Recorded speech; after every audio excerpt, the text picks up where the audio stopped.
Hi, I'm David. I own and operate Country Whatnot Gardens here outside of Rochester, Indiana, where it's about an hour south of the Michigan state line. I grow 25 different species and varieties of bamboo, such as this Phyllostachys rosicata spectabilis right in front of me.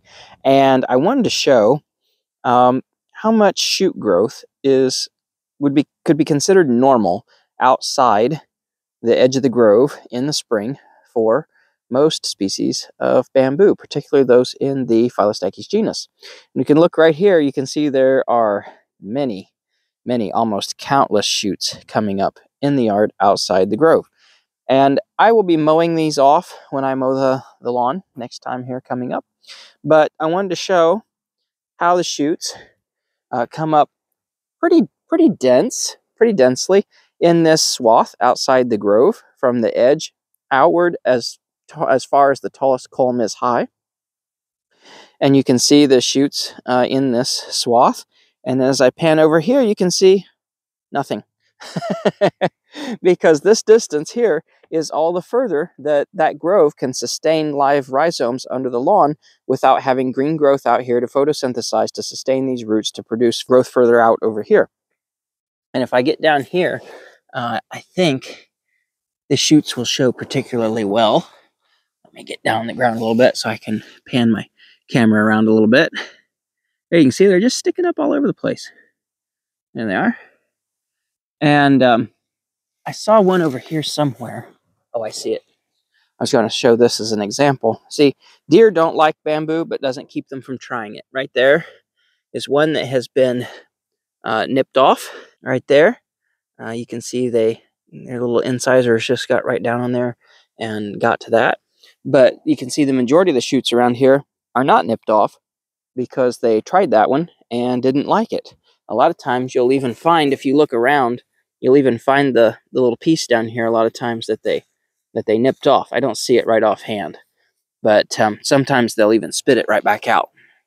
But anyway, this is a look at how much shoot growth could be considered, quote unquote normal outside your grove in the lawn, and you just mow it off, and it keeps it from photosynthesizing out here, these roots that are under here, to feed them and sustain them.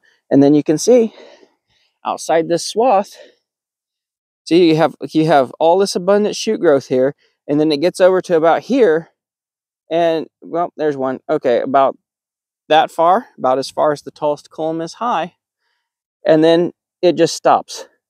There's nothing. It's not going clear over there. It's not running over there. It's not going way over there. It stops right there. You get all these shoots, and a lot of people, when they see this coming up in the spring, they panic. They'll absolutely be in a state of panic. And I've had people call me before who have maybe bought a new property or something that has bamboo on it that was already there when they got it. I've had people call me from all over the country, Alabama and different places, with such a case, and they'll be panicked. They'll think this is going to take over. I'll say, no, just mow your yard and you're good. As long as you have plenty of space here outside this grove to mow your lawn, you're fine. Now, if you let any of these grow green foliage and let them start growing and photosynthesizing and feeding these roots that are under here, then yes, then it can jump another, however far your culm is high, whatever that is, 15, 18 feet. You let green growth come up over here. That shoot, for instance, it can feed another 15, 18 foot rhizome on out. Yeah, then it's going to jump if you don't cut this off. If you let that little shoot right there, if you let that's the furthest one out I see to use as an example. If you let that little guy right there grow up and have foliage and photosynthesize and feed that root and sustain it that's under there and nourish it, yes, that root will then spread on out another 15, 18 foot, however tall your tallest culm in your grove is, because that's how far the root can be sustained from the furthest point of green growth. So as long as you keep your yard mowed and you have an ample swath of lawn around your grove and you keep it mowed, you're good. Now, if you have a perennial flower bed, say, or something like right here, then that's going to be awful to keep weeded out of there. I wouldn't do that. I wouldn't put perennials within, a perennial flower bed within reach of bamboo. I wouldn't do that because it would be a pain to keep weeded out. Could you do it? Yeah, you could do it. You could get an Eka hoe in there or something and do it, but it's so much easier with a lawnmower, I'll guarantee you, because these just snap right off. Let's see, here's one. See? They're tender like asparagus at this age. They just come right off. They snap. See? They're snapping too. They're so tender. But you could peel these and cook them too.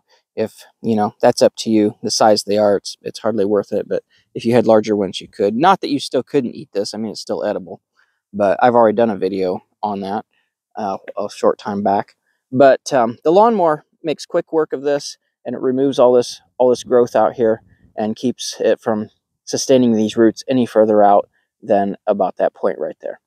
But that has been a look at what you could consider quote-unquote normal for shoot growth in the spring outside your bamboo. And as long as you keep the yard mowed, no, it's not gonna take over. It's not gonna go, you know, 50, 100 feet that way. It's not gonna do that. If you've got a big species like Moso or what's another one, Phylostachys bambusoides or rubber marginata in particular, then maybe it could go a little bit further than this, but it's not going to take over unless you let it. And if you don't have room for a swath like this outside your grove, you can always put in a root barrier here, and then all the growth would, of course, would be curbed right there at the edge of the grove. It wouldn't come out here. It would be stopped. But anyway, I hope you liked the video. If you did, please give me a like, subscribe, and share. I really appreciate it. Until next time, thank you for stopping by and take care. Bye.